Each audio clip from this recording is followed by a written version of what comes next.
full with that line. He went to Ohio State, so I think that Ohio State-Michigan thing wears off on him a little bit. Meanwhile, Young isn't backing down, saying, quote, "You think I won't be excited to play against the GOAT? You're tripping. I'm not going to apologize for saying I want Tom." So, Shannon, do you think Chase Young will ultimately regret what he said? I don't think he'll regret what he said. Has said what he said, and I understand the exuberance of being my first playoff game, Skip. But I would have thought he'd have had some of this last week for the Eagles. Man, this is an opportunity. We win this game, we into the playoffs. Oh, I'm looking forward to getting Jalen Hurts, but it was none of that. Now it's Tom Brady.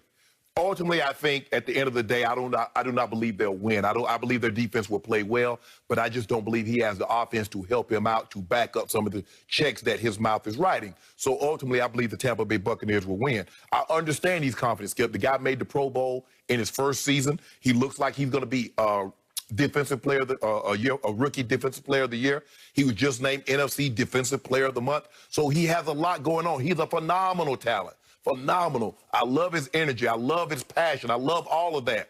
But at the end of the day, what he fails to realize, Skip, guys not afraid of talking in the NFL. Guys are unafraid of that, Skip. Like I said, he's not in a dominant position. It's not like you going out there and you got the best team offensively of the top 50 guys on the field.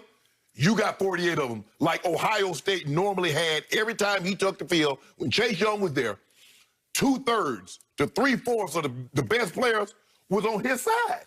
Well, that's not the case now. And he's going to find out when you write checks like that, that's a big old check. You better have the cashier in the back end to back it up. You better have the capital to back it up. So we're going to get an opportunity to see. Now, I can tell you, I don't know what network is going to be on, but they're going to highlight the matchup between him and the tackles. Skip, he better not get shut out. That's all I'm saying. I hope he plays like his hair is on fire. And he does what he said. I'm excited because it better not look like you weren't excited to go see Tom and you don't see Tom. Tom jersey better be bloody. He better be looking. Nothing illegal. But, Skip, you remember that photo they took of Y.A. Tittle when he's on there? He's all blooded and muddied, and he's in the middle of the field, and he's like, what just happened? He just on a pick six is what it just happened. he did. Yep. But they had beaten the hell out of him up until that point. Chase, this is what you wanted. You asked for this. Skip, I remember as a kid getting toys, and my grandma said, all of a sudden I would play with it for a little while. My grandma said, boy, you asked for that toy. Now you better get your ass over there and start playing with it again. Okay, Chase Young, you asked for this. You better get your you-know-what out there and put some pain on Tom Brady. You better set Brady's hair on fire. You better. Okay, I remember once upon a time covering a Super Bowl featuring Denver Broncos against the Atlanta Falcons, and there was this guy named Shannon Sharp. Boy, he had a big mouth, but he could back it up. Yes! And he talked, and he talked, and he talked, and he got into a war with several of the Falcons, one in particular, as I recall. Ray Buchanan? Yeah, I would say. And it was hilarious, to tell you the truth. It was shot versus shots fired back and forth. Yes. And yet, Shannon Sharp knew at that point he was in a pretty powerful position. Yeah, I was in the catbird seat. I would say. Because you had John Elway and you had Terrell Davis. And you had maybe the best offensive line in football. Yes. And I can't remember if you're favored. You're probably favored. Yeah, we were favored, absolutely. Because we had just won the year before. We had beaten Green Bay, Skip. Okay. So I had the NFL MVP in my backfield in TD. Okay. 2,000 yards. I had John Elway. He had gone, this is his fourth Super Bowl. He had won the last one. Ed and Rod had gone over 1,000 yards receiving. Mm-hmm. So I felt very, very comfortable with where I was. And you had proven a lot in the NFL because I'm pretty sure you'd been multiple Pro Bowls. Yeah, I had gone to seven. That was my seventh straight that year. Straight Pro Bowl. Okay. So that's one situation, and this is quite another. Yes. I'm not going to condemn Chase Young for what he said because he is, to use his last name and underscore it, he is young. Yeah. But I do believe he'll ultimately look back on this with some regret. Obviously, that will be dictated in large part by the outcome on Saturday night and how he performs versus how Tom Brady performs. But, Skip, even if they lose the game, if he balls out. Yeah, I'll buy that. I agree with you.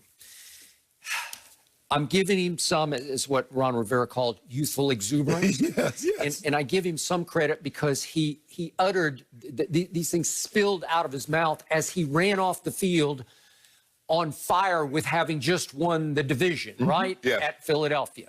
And he's yelling at basically, I want Tom, I want Tom. He didn't wait 24 hours and let it sink in, and then on a Zoom call with the reporters, very rationally say, I want Tom Brady. I'm looking forward to that because he's the greatest quarterback, and I get an opportunity. Skip, you remember after Pittsburgh beat Kansas City? Mike Tomlin didn't think any cameras were around and say what he said. Yeah. Now, the NFL screwed us. We're on a short week. We have to go to New England. We got to go play the AHs up there. But unfortunately, somebody had that thing Facebook Live. And so people say things behind closed doors. I'm not so sure that Ron Rivera wasn't probably saying the same thing. The D-line might have not been saying the same thing behind the closed doors. Sure. Because we get, hey, Mike, NFL film is always there. Mike, turn around, hey, this doesn't get out. Okay. So he says what he says. So if Chase Young wants to get inside, but he said, nah, I can't even hold it. Nope. I did like his explanation yesterday when he said, hey, I'm excited to play against every quarterback, but especially the GOAT. Yeah. Okay, I got that. But in the end, this is a classic case to me of you don't tug on Superman's cape.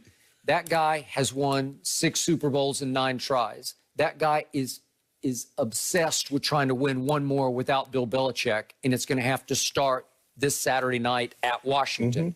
So you are in harm's way already, and you don't want to exacerbate the situation. You don't want to incite Tom Brady any more than he's already incited, and he's coming off, albeit against weak competition, but the hottest month of his time in Tampa Bay. It might have been the hottest month of his career. Okay, it could be. No, it could be.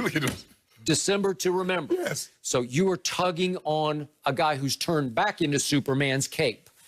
And Ron Rivera said, I do cringe over it because Rivera's been around this block too many times. He knows what happens. He played for the '85 Chicago Bears with Buddy Ryan. He knows what happens when you say something that gets posted on the rival bulletin board and how it can incite the truth. So now we make sure, okay, tight end, on your way out, you put your elbow, you put your helmet in his ribs. Back, you make sure on your way out, you make sure Chase Young knows you were there. Now, we're going to run a couple of toss cracks also. Receivers, I want you to throw caution to the wind. If you miss, you miss. But I want you to try and put your helmet in Chase Young's ribs and hit him as hard as God as possibly you can. That's what's going to happen. They're going to make sure early on Chase Young knows that he's in an NFL playoff game, and the stakes are a little different. And you can talk, but you better walk. And that's why you have to be careful, Skip. Guys are going to come play anyway. But now